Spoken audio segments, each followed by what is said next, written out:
Hallo, du bist bei Writer Statement mit Kituro Musaki. und Stefanie Rehn. Ich bin Drehbuchautorin und Regisseurin. Ich bin Drehbuchautorin und Showrunnerin und heute sprechen wir über Writers Rooms.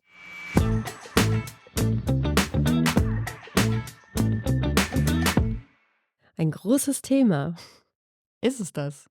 Ja, schon, es ist sehr groß geworden durch den Serienboom, oder? Ja, für mich sind Writers Rooms aber auch immer schon vorher ein Thema gewesen, aber weil ich Serie studiert habe in Ludwigsburg und ich auch in einem Workshop an der UCLA, da sind wir dann noch zu HBO gefahren und da waren wir dann auch in einem Writers Room von einer Autorin, die bei Lost mitgeschrieben hat. Also für mich, und das war damals 2011, war das schon früh ein Thema und ich fand das immer super spannend. Es gab die ja tatsächlich auch in Deutschland schon sehr lange durch einfach deutsche Dailies und Weeklies.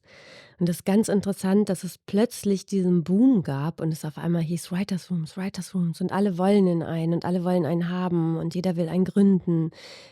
Was ist ein Writers Room, Steffi? Das ist ein Raum, in dem AutorInnen sitzen.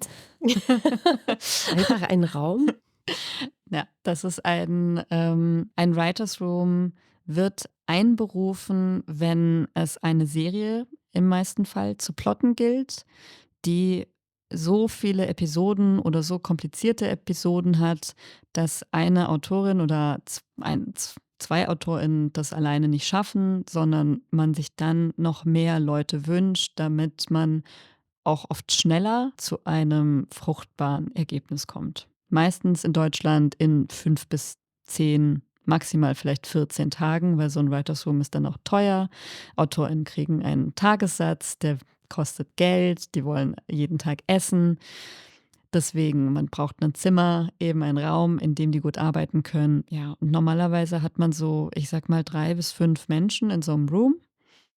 Und meistens wird dann geplottet. Eine Serie, Episode 1 bis 6 oder 8. Und am Ende von so einem Writers Room hat man dann im Idealfall schon einige Folgen geplottet oder über die Charaktere gesprochen und kann dann danach auf sehr viel Material zurückgreifen, wo dann die Autorin, Head-Autorin oder auch die Staff-Writer heißen dann die anderen Autoren in dem Writers Room dann damit weiterschreiben können. Und was glaubst du, macht die Writers Rooms jetzt gerade so interessant für AutorInnen? Warum ist es in aller Munde? Ich glaube oder könnte mir vorstellen, dass das durch die Streamer kam. Ich habe ja auch Serial Storytelling, an der Filmschule in Köln studiert und da war es ja wirklich so, es ist nur fokussiert auf Serien und du hast Writers Rooms und du lernst das alles so richtig von der Pike auf und du kannst irgendwie natürlich noch mal ganz frei arbeiten, wenn du in so einem studentischen Kontext bist. Also, solche Seminare oder Studiengänge sind ja wirklich so in den letzten Jahren noch mal gewachsen. Und ich glaube tatsächlich schon, dass das durch die Streamer gekommen ist, weil die eben noch mal qualitativ einfach anders an Stoffe rangegangen sind und sich auch Writers Rooms dann so zusammengestellt haben aus sehr starken AutorInnen teilweise, dass das auch hier Aufschwung gefunden hat. Genau, ich glaube, es ist richtig, dass es durch die Streamer vermehrt jetzt aufkam, weil die natürlich hauptsächlich aus Amerika kommen und in Amerika ist die Writers Room schon sehr viel länger auch in diesen Systemen gibt. Also nicht nur bei Dailies, sondern auch wirklich bei großen High-End-Serien. Weil man früher, und das muss man auch sehen, woher kommen Writers Rooms eigentlich und wozu waren sie eigentlich mal gedacht? Früher hatte man ja Serien, die hatten pro Staffel teilweise 24 Episoden. Und sich 24 Episoden mal, sei es jetzt zum Beispiel Grey's Anatomy, über 10 Staffeln auszudenken, das kann eine Person alleine natürlich überhaupt gar nicht leisten. Und dann brauchst du viele Leute, die auch immer wieder frischen Wind mitbringen, die neue Perspektiven mit reinbringen, neue Ideen. Und dann macht es total Sinn, dass viele Leute in einem Raum sitzen und sagen: „Und jetzt heute plotten wir Folge 18." Und zwar auch in Gänze und alle gemeinsam. Und wir sind auch hier fest angestellt und machen das über Monate und Monate. Und da kommt der Writers Room eigentlich her. Das heißt, die Streamer haben das aus Amerika mitgebracht, weil sie auch hier schnell viel Content kreieren wollten und dass eben eine Person als alleinige Person 8 Episoden schreibt, das ist einfach massiv viel, vor allem weil die Streamer ja auch sehr, sehr schnell produziert haben hier. Das wird gerade geht auch so das Tempo auch wieder ein bisschen runter, was ich gut finde, aber dem geschuldet war das, glaube ich, so, ein massives Aufploppen von plötzlich gibt es überall Writers Rooms. Das gab's ja in Deutschland aber auch vorher schon mit so, Rote Rosen, GZSZ, Unter uns, Marienhof und so weiter. Ich finde es ganz interessant, dass es plötzlich dann so modern geworden ist. Ja. Was sind denn deine Erfahrungen, die du bisher mit Writers Rooms gemacht hast? Was ist das Tolle daran und was sind auch vielleicht, Herausforderungen, die sich neu daraus ergeben in so einer Art von Zusammenarbeit? Also, toll finde ich auf jeden Fall, dass eben einfach verschiedene Menschen zusammenkommen, die alle unterschiedliche Stärken haben und dadurch eben durch diese Stärken ein Gesamtwerk zusammen hinbekommen. Das finde ich halt einfach mega cool. Und auch, dass du, wenn du dann mal einen Punkt hast, wo du denkst: „Ey, es geht gar nicht weiter, ich habe keine Ahnung“, gibt's immer eine Person im Raum, die sich so zack meldet und sagt: „Ey, was ist, wenn wir das so und so machen?“ Ich weiß noch einmal, da haben wir an einer Serie gearbeitet, es war so ganz kompliziert mit, Zeitreisen und so weiter. Und es gab dann so einen Moment, wo wir nicht weiter wussten, warum die Figur so und so handelt. Und dann weiß ich noch, wir haben so lange daran rumgedacht und irgendwann schreit einer so eine Sache raus, aber auch so sehr banal irgendwie. Und es war so, wir haben das gefeiert. Und es war so cool, weil es dann in so einer Ja. schönen Gruppendynamik dazu gekommen ist, dass wir ein Problem gemeinsam geknackt haben. Und du merkst, finde ich zumindest, Ideen kommen und gehen und, am ersten Tag wurde vielleicht eine Idee ausgesprochen, die keiner gut fand, die wir am fünften Tag mega abfeiern, weil sie auf einmal reinpasst. Und das so dieser gemeinsame Findungsprozess und dieses Ergänzen, da geht einfach nie was verloren. Und alles, was gesagt wird, hat in irgendeiner Form Mehrwert. Auch wenn es Ideen sind, die nicht passen, weil dadurch ergeben sich andere Fragen oder andere Lösungen. Das Das wollte ich finde ich gerade auch, großartig. ja, kann ich voll genauso unterschreiben. Ich finde auch dieses gemeinschaftliche Arbeiten eben so toll daran, weil ich eben oft als Autorin ja auch alleine schreibe und dann eben genau wie du sagst, es gibt immer die eine Person, die dann doch wieder was in den Raum wirft. Immer wenn alle anderen nicht mehr weiter wissen, gibt es immer die eine Person, wo es dann weitergeht. Und das ist richtig super, weil man alleine einfach dann erstmal wieder prokrastinieren würde, wenn es jetzt nicht weitergeht. Dann geht man raus oder man macht irgendwas ganz anderes. Es braucht einfach viel, viel länger und da hast du immer die eine Person, die sagt: „Was wäre denn damit?“ Und auch wie du sagst, ist es oft und da ermutige ich auch immer als Head-Autorin in Writers Rooms die Leute dazu, auch die blöden Ideen auszusprechen, weil genau das die sind, die entweder eigentlich in Wahrheit genial sind oder genau durch diese blöde Idee kommt man da auf was total Gutes, weil das wieder jemand anderen dahin bringt zu sagen: „Ah, zwar nicht so, aber dadurch dachte ich gerade an das und das ist dann wieder die gute Lösung.“ Und das ist so ein toller Ping-Pong-Effekt. Es geht dann so hin und her und es gibt nie diese Pause, diesen Moment von: „Jetzt kommen wir gerade nicht weiter.“ Das finde ich gerade total gut, weil, also, ich finde, es gibt keine blöden Ideen. Richtig. Es sind einfach, Ich sage äh, dann immer, es ist für die Tonne, jetzt mal in die Tonne gesprochen, ne? ja, in die Tonne gesprochen. Ja, Und ich finde, wenn du in 'nem Writers Room sitzt, wo alle das machen, dann weißt du eigentlich, dass die Stimmung stimmt. Und das ist so enorm wichtig, weil erst dann, wenn die Leute auch diesen jeglichen Quatsch sagen können und es manchmal auch gar nicht nur um das Thema an sich geht, sondern sich der ganze Writers Room über, keine Ahnung, über die neuen Schuhe austauscht oder was auch immer oder über den Hund, der gerade irgendwie, direkt neben 'n Auto gekackt hat und man hatte plötzlich keine Kottüte mehr und jetzt ist es da und wie soll die Person weiß ich nicht. Es entsteht immer irgendwie, finde ich, so eine ganz lockere Stimmung und du merkst sofort, dass diese Lockerheit und dieses Vertrauen, was dann da aufgebaut wird, dazu führt, dass du eben auch einfacher arbeiten kannst. ja, das ist auch genau meine Erfahrung, absolut. Hast du so, falls du das erzählen darfst oder magst, irgendwelche Erfahrungen so im Writers Room gemacht, wo du dachtest: „Boah, krass, mache ich nie wieder“, so Red Flag mäßig? Red Flag-mäßig nein. Ich bin tatsächlich jemand, ich höre mich um, wenn ich gefragt werde, wer ist die Person und will ich mich in deren Writers Room begeben? Und wenn ich da nichts Gutes drüber höre, dann setze ich mich da auch nicht rein. Das ist natürlich jetzt aus einer sehr privilegierten Position gesprochen, weil ich natürlich an einem Punkt bin, wo ich mir das viel mehr aussuchen kann. Ich hatte dann eher Situationen in Writers Rooms, wo ich das Gefühl hatte, es ist krass unstrukturiert und es wird ein Writers Room gemacht, ohne zu wissen, was ist eigentlich der Mehrwert davon oder wie nutzt man eigentlich diese wertvolle, sehr, sehr wertvolle und ja auch teure Zeit, die wir jetzt alle hier zusammen sind, am besten aus. Und ich hatte das Gefühl, dass das oft noch nicht verstanden wird, wie man das eigentlich genau macht, so 'n Writers Room. Wie führt man den am besten? Wer führt den am besten? Wie strukturiert man den Tag und wie strukturiert man auch die ganze Woche oder die 2 Wochen oder wie viel Zeit auch immer man zusammen hat? Und meine Erfahrung war immer, wenn es so unfassbar unstrukturiert war, dass am Ende das, was dabei rausgekommen ist, ganz oft dann gar nicht verwendet wurde, sondern die Autorin es dann noch mal neu schreiben musste. Was eine krasse Verschwendung von Ressourcen ist, von Zeit, von Geld. Und also das ist eigentlich so die für mich schlimmste Erfahrung, die ich halt gemacht hatte, ist, dass es einfach völlig verschwenderisch und nutzlos war. Außer dass man natürlich Geld verdient hat, im Idealfall okayes Geld. Aber ansonsten, ja, hatte ich sonst auch Situationen in Writers Rooms, wo ich dann Staffwriterin war, wo ich das Gefühl hatte, der Room ist vielleicht nicht gut zusammengesetzt und eine Person ist vielleicht sehr, sehr laut und sehr einnehmend und gibt einem wenig Raum, selber auch zu Wort zu kommen. Dann ist es auch eben nicht gut moderiert. Das meinte ich wieder mit, wer übernimmt eigentlich die Führung? Wer sagt jetzt der Person mal kurz: „Danke für deinen Input, lass auch noch mal die anderen zu Wort kommen.“ Also, das sind, glaube ich, so die Momente, wo ich gemerkt habe, es herrscht noch so ein bisschen Unklarheit darüber, wie 'n Writers Room eigentlich funktioniert. Was sind denn deine Momente in Writers Rooms, wo du dachtest: „Oh mein Gott, was passiert hier gerade? Also, das, wovon du gesprochen hast, mit dem, dass es keine Führung und Struktur gibt, auf jeden Fall. Das ist total wichtig, dass jemand den Raum moderiert.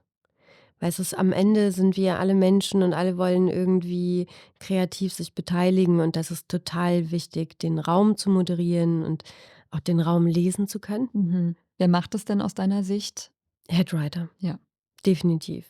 Also, ich finde, du kannst auch als Headwriter kannst du dir auch eine Person aussuchen, die das vielleicht für dich übernimmt, aber im Großen und Ganzen hat die oder der Headwriter die Position der Moderation und Strukturierung des Writers Rooms.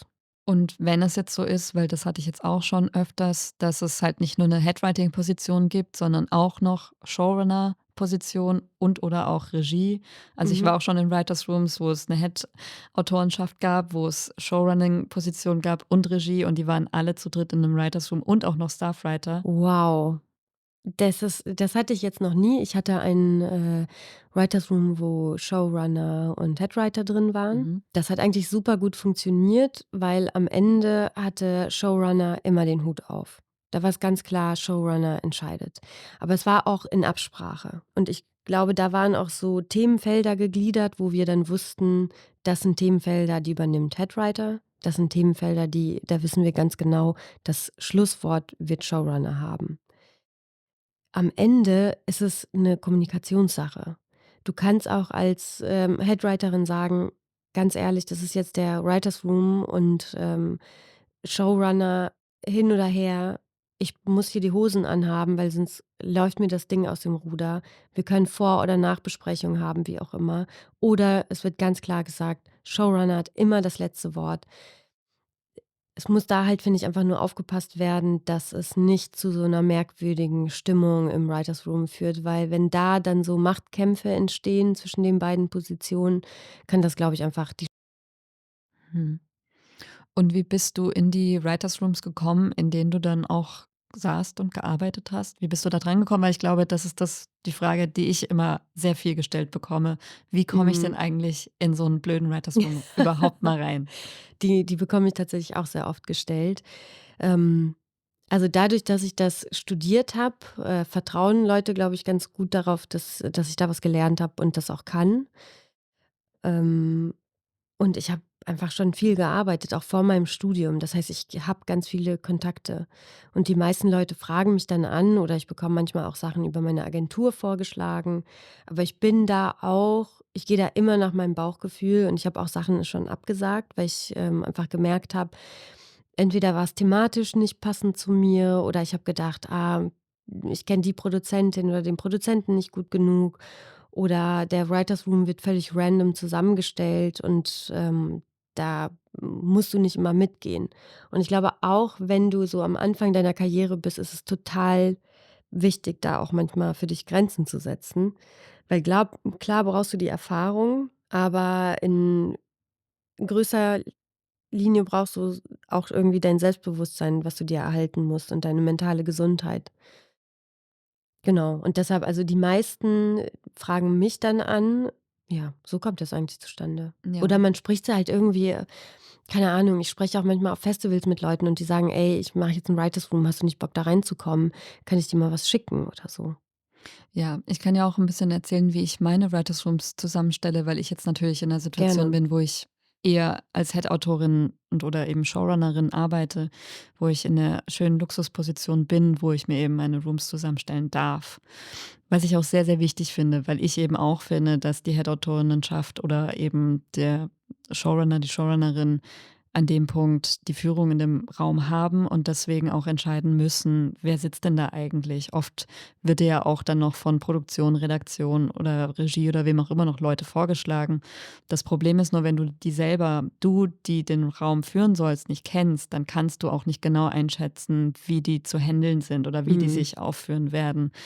Deswegen versuche ich eigentlich immer Leute reinzunehmen, die ich schon kenne, wo ich 'nen Gespür dafür zumindest habe, selbst wenn ich sie noch nicht gut kenne, wie das werden wird. Also, ich mache mindestens einen Kennenlern-Call, wenn ich sie nicht kenne und ich mache den Kennenlern auch Call auch nur, wenn mir auch von 2, 3 Seiten zugetragen wird, ist 'ne gute Autorin, ist 'n guter Autor, mit denen kann man gut zusammenarbeiten.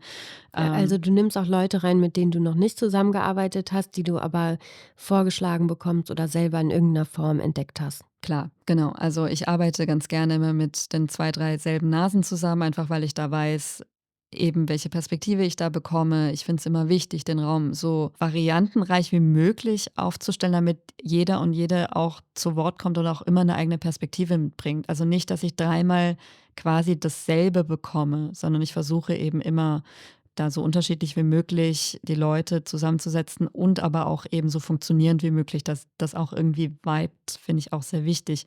Das heißt, es gibt eigentlich immer schon die 2 3 Leute, von denen ich weiß, die hätte ich gerne in meinem Room. Die haben dann auch nicht immer Zeit oder manchmal braucht man dann eben noch eine andere Perspektive, noch mal jemanden, der vielleicht in dem Genre mehr erfahren ist als jetzt die Leute, die ich schon kenne. Und dann sucht man halt und dann fragt man, dann kennt die Produzentin vielleicht jemanden oder, die Agentur schlägt noch mal Leute vor. Also, wie auch immer. Man fängt dann an zu kramen und zu überlegen: „Wen gibt's denn da eigentlich noch?“ Und dann höre ich mich um und wenn ich von 3 Leuten höre, die Person ist schwierig, dann überlege ich mir halt 15 Mal, ehrlich gesagt, ob ich die mir in 'nen Writers Room holen möchte, weil wenn die sich schwierig aufführt, dann stört das eben diese unfassbar kostbare Zeit, die man hat. Und dann muss man sich um ganz andere Themen plötzlich kümmern. Dann muss man eben anfangen, nicht mehr inhaltlich zu reden, sondern zu gucken, wie bekomme ich jetzt diese Person in Schach? Und das nimmt einfach so viel von der Energie weg.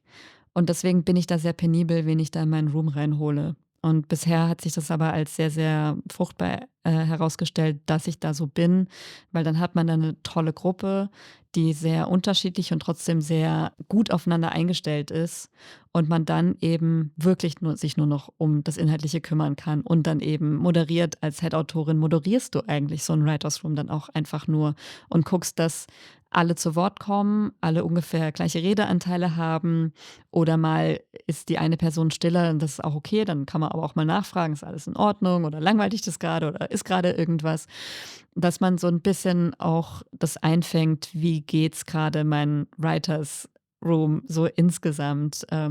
Aber hast du denn immer wirklich so die Freiheit zu sagen: „Okay, du kriegst jetzt irgendwie 'n Auftrag, du darfst 'n Writers Room zusammenstellen.“ Ist es dann wirklich so, du stellst der Produktion vor: „Das ist mein Writers Room?“ Ich sage immer, ich habe hier meine Wunschkandidaten, mit denen möchte ich gerne zusammenarbeiten.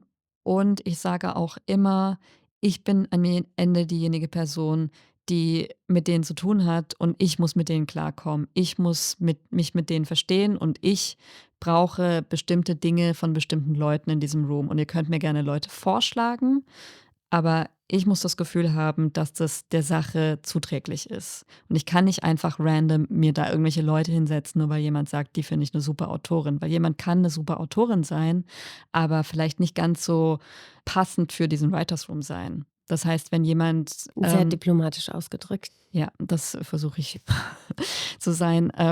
Es gibt ja einfach auch Leute, die so 'n Writers Room, das habe ich auch schon erlebt, wie so 'ne Competition betrachten irgendwie. Wer hat die meisten guten Ideen? Und dann wird so rausgeschossen und die anderen überhaupt nicht zu Wort kommen lassen und am Ende gefühlt will sie dafür dann noch 'n Sternchen haben.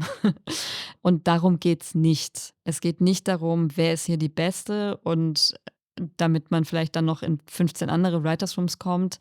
Also, mir als Head-Autorin geht's natürlich eben nicht darum. Mir geht's darum, wie kann ich am effektivsten diese Zeit nutzen, um dahin zu kommen, um das Ziel zu erreichen, was ich vorher formuliert habe. Ich habe das nicht nur vorher formuliert, sondern ich schreibe dann, also erstmal habe ich einen Call mit allen, meistens einzeln, wo ich noch mal sage, worauf es mir in dem Writers Room ankommen wird. Dann schreibe ich noch mal eine E-Mail mit: „Es wäre gut, wenn ihr diese und jene Serie mal angeschaut hättet und mein Ziel wird das und das sein und ihr könnt ja auch schon mal diesen Text lesen und darum wird's gehen.“ Also, ich moderiere das immer an. Einmal in einem Call, einmal in 'ner Vorab-E-Mail und dann auch noch mal am Start jedes Writers Rooms Tags.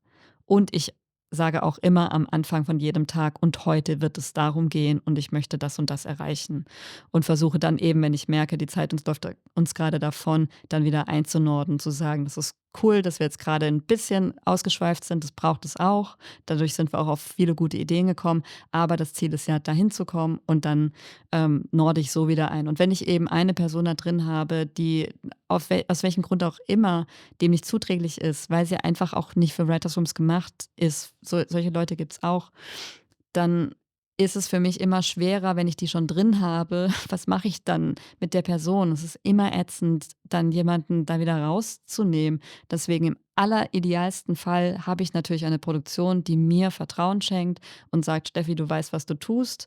Das ist unsere Empfehlung oder unser Wunsch, und am Ende stellst du aber deinen Writers Room zusammen.“ Nicht immer hatte ich das in der Vergangenheit. Manchmal wurden mir auch einfach dann kam ich später dazu und dann gab's schon 'nen Writers Room, dann musste ich damit arbeiten, was es schon gab. Und dann gibt's eben manchmal einfach die Problematiken, wie gehe ich dann mit einem Autoren um, mit dem es vielleicht mit mir auch gar nicht vibet, so. Mhm. Ja, das ist, total der wichtige Punkt, wie die Writers Rooms zusammengestellt sind, weil im besten Fall passen die Leute oder viben sie einfach miteinander. Ja.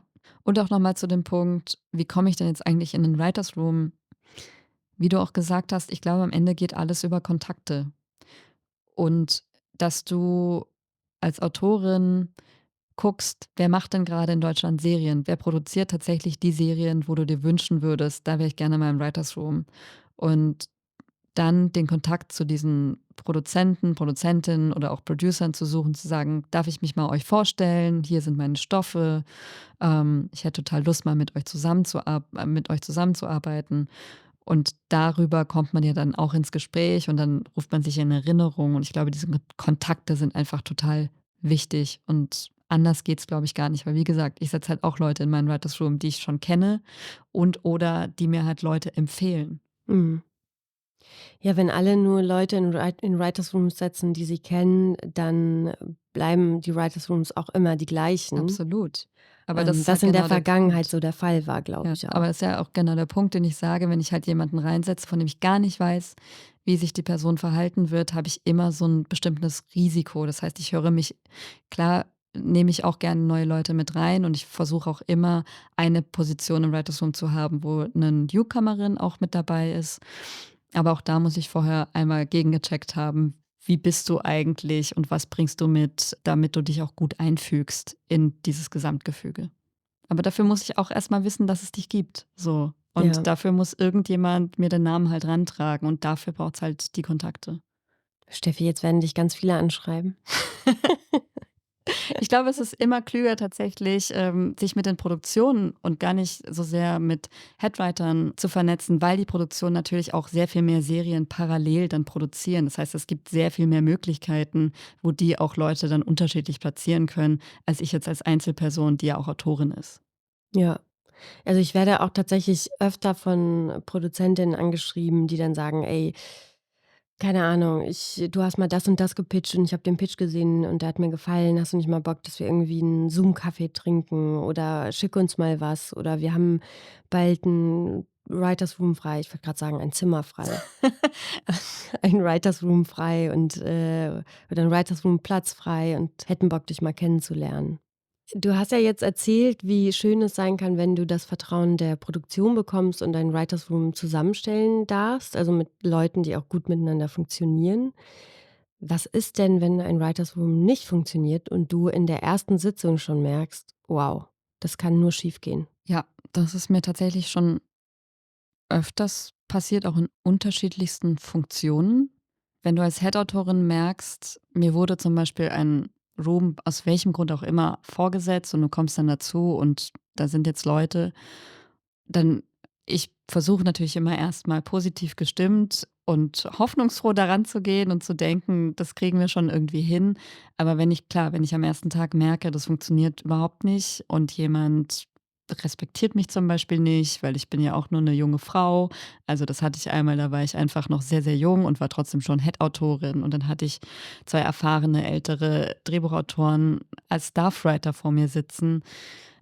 Das war sehr schwierig für mich, einfach weil es auch eine meiner ersten Erfahrungen war und, sich dann den Respekt von denen zu holen.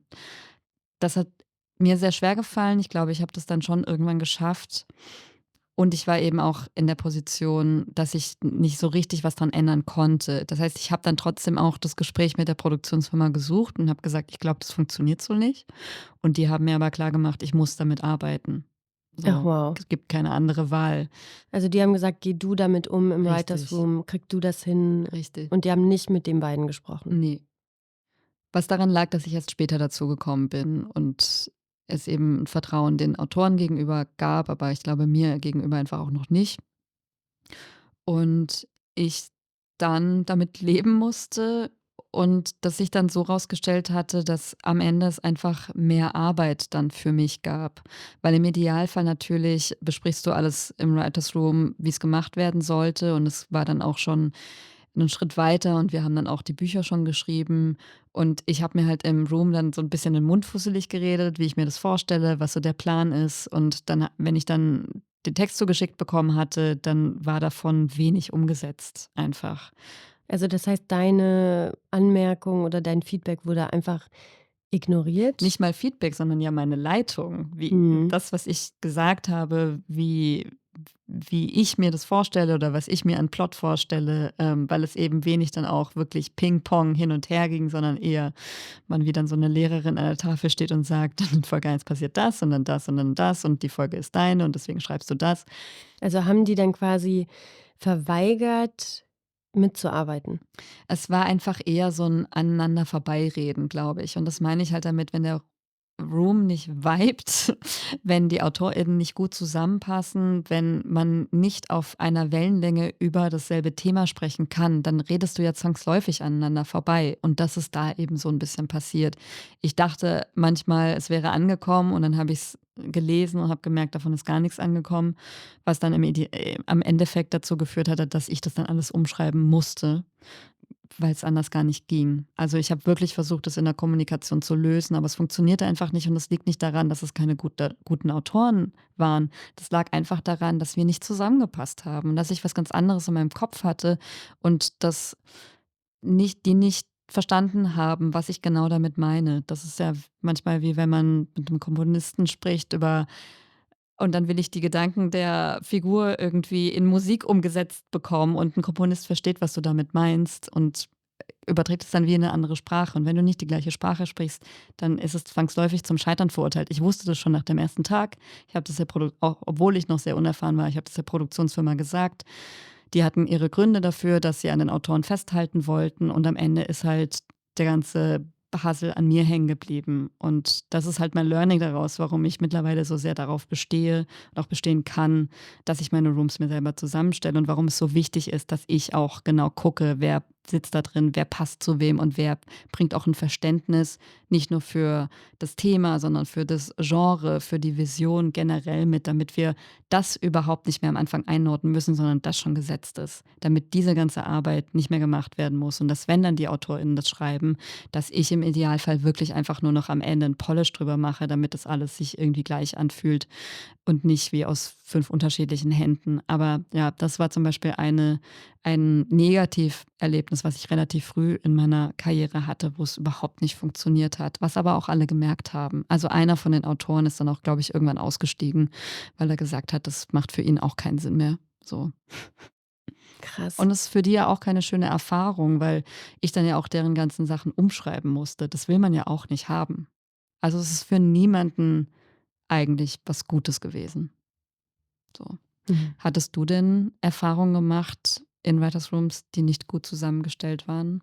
Ja, also das war vor allem so am Anfang meiner Schreibkarriere, wo auch sehr viele viel zu unerfahrene Menschen aufeinander geprallt sind.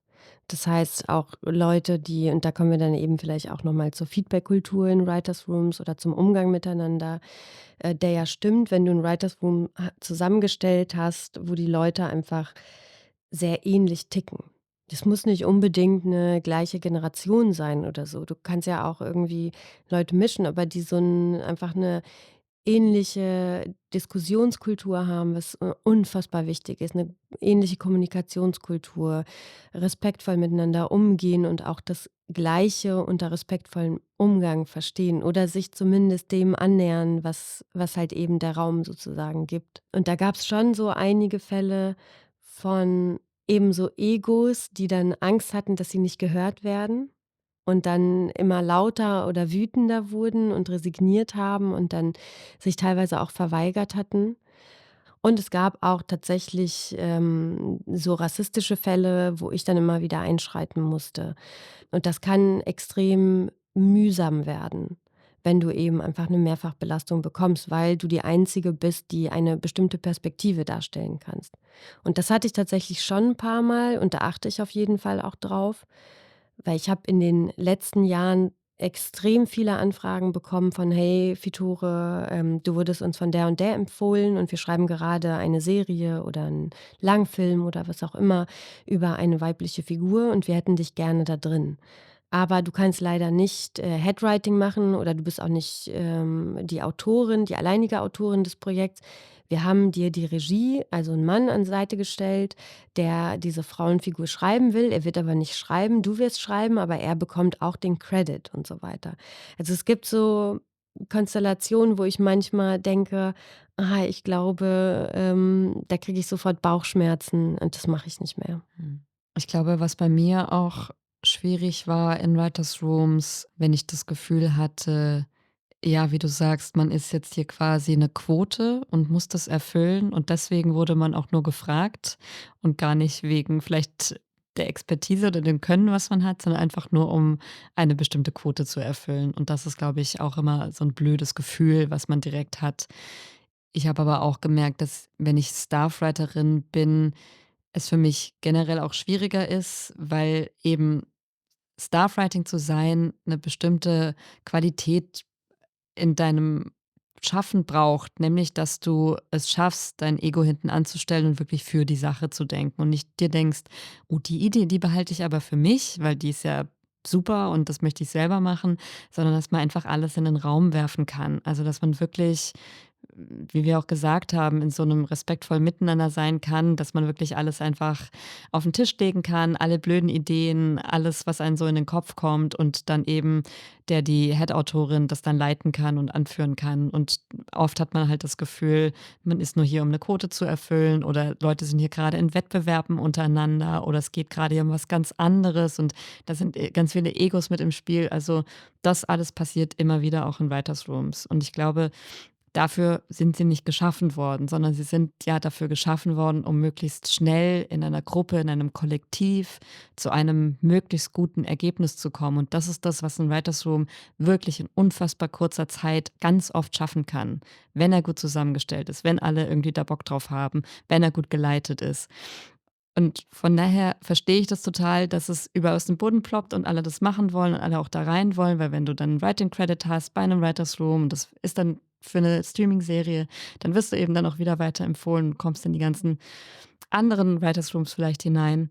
Aber was das eben im Vorfeld alles für ein gutes Planen braucht, damit das auch alles funktioniert, das wird oft vergessen oder ignoriert oder nicht richtig genug darüber gesprochen. Und ich glaube, das ist für mich immer das Learning, das am allerwichtigsten ist, dass vorab von den Menschen, die verantwortlich sind dafür, genug darüber geredet wird, was erwarten wir uns von diesem Writers Room? Wie viel Geld haben wir dafür? Was können wir tatsächlich leisten? Und was ist auch eine realistische Erwartung, was wir daraus nehmen? In 5 Tagen eine ganze Serie zu plotten, auf Das Grundlage geht von einer einfach Idee zum nicht. Beispiel, das Ja. geht einfach nicht. Aber manche denken halt, das geht.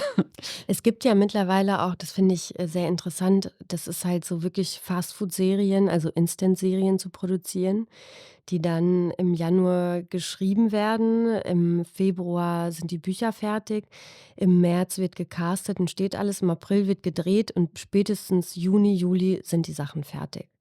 Und das finde ich echt krass, weil der Writers Room ist so ein schöner Ort oder kann so ein schöner Ort sein.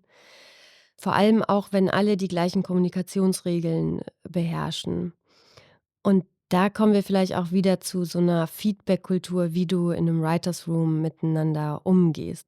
Weil was ich ganz spannend finde, ist, also Räume, die geschaffen werden, die funktionieren, super. Menschen, die sich schon kennen, die schon miteinander gearbeitet haben, kann prima funktionieren. Aber Leute, die noch nie sich begegnet sind und die plötzlich denken, sie können halt so laut sein, wie sie immer sind. Und 3 andere Leute im Writers Room sind immer super leise und können gar nicht mehr mitreden. Und die Person stellt sich hin und fängt an zu schreiben und so weiter. Und, andere sagen gar nichts bis hin zu, dass sie den Writers Room eigentlich verlassen wollen und so weiter.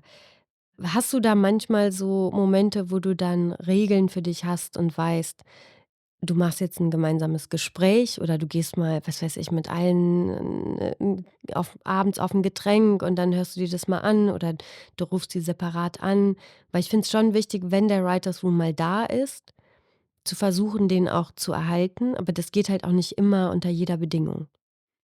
Ja, also ich finde schon, dass es die Aufgabe der leitenden Person ist, dafür zu sorgen, dass es eine gute Gesprächs- und Feedbackkultur gibt und auch, dass die Stimmung stimmt. Ich finde es super wichtig, Writers Rooms, wenn es geht, nicht online zu machen. Ich finde, dass man Das ist der Horror online. ich als leitende Funktion kann dann nicht herausfühlen, wie gerade die Stimmung ist. Bei wem sackt das gerade ab?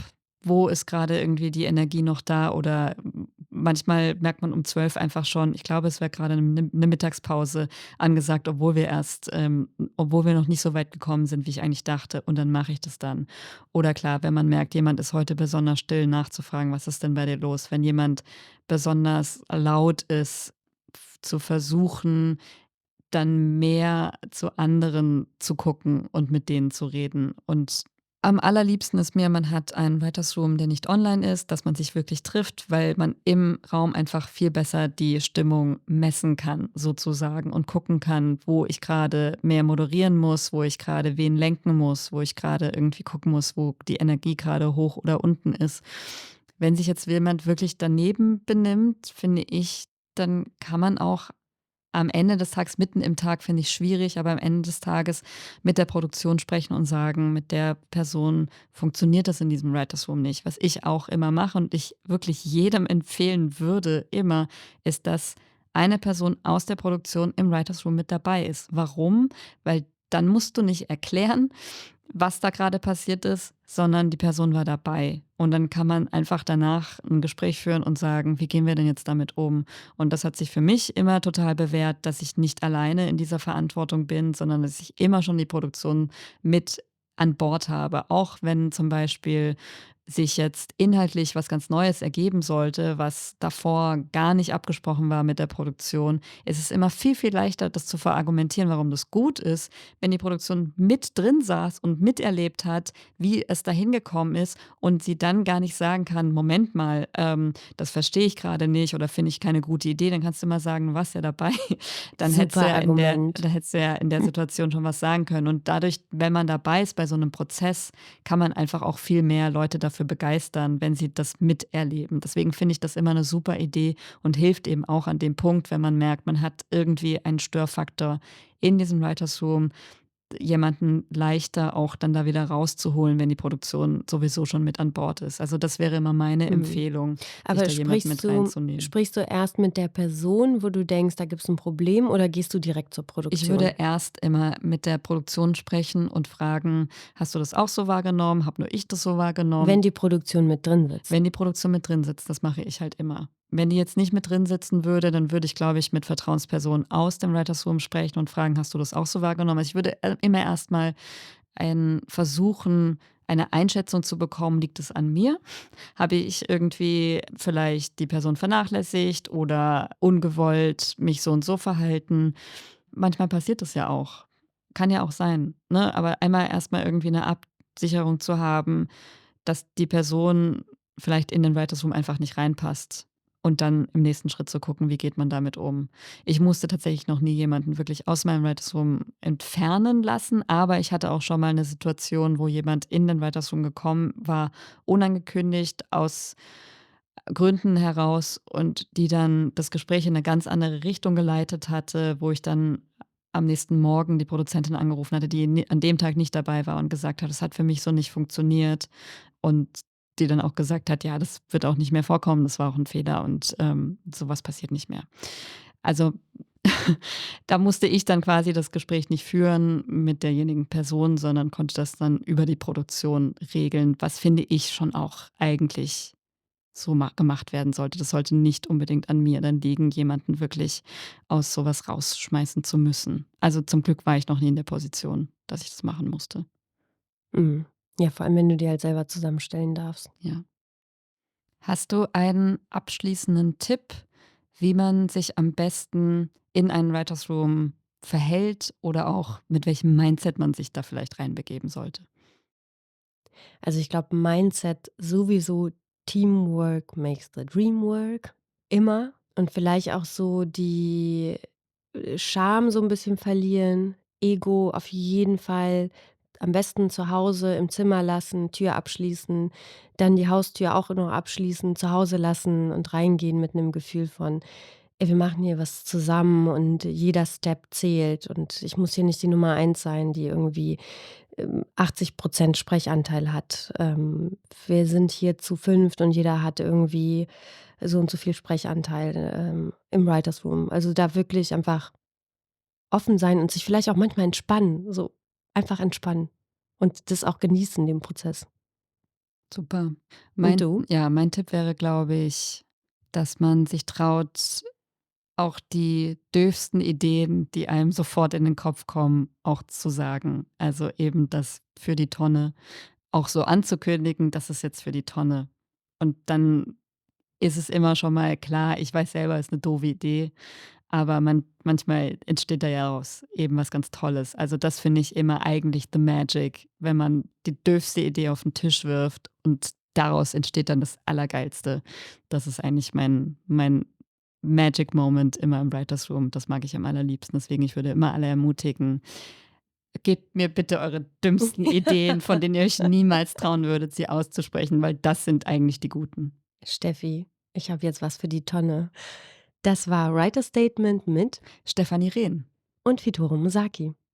Ihr findet uns im Netz bei Instagram unter writerstatement_podcast und ihr könnt uns auch eine E-Mail schreiben an post@writerstatement.de und wir freuen uns über Fragen, Anmerkungen, Anregungen, Likes, Teilen.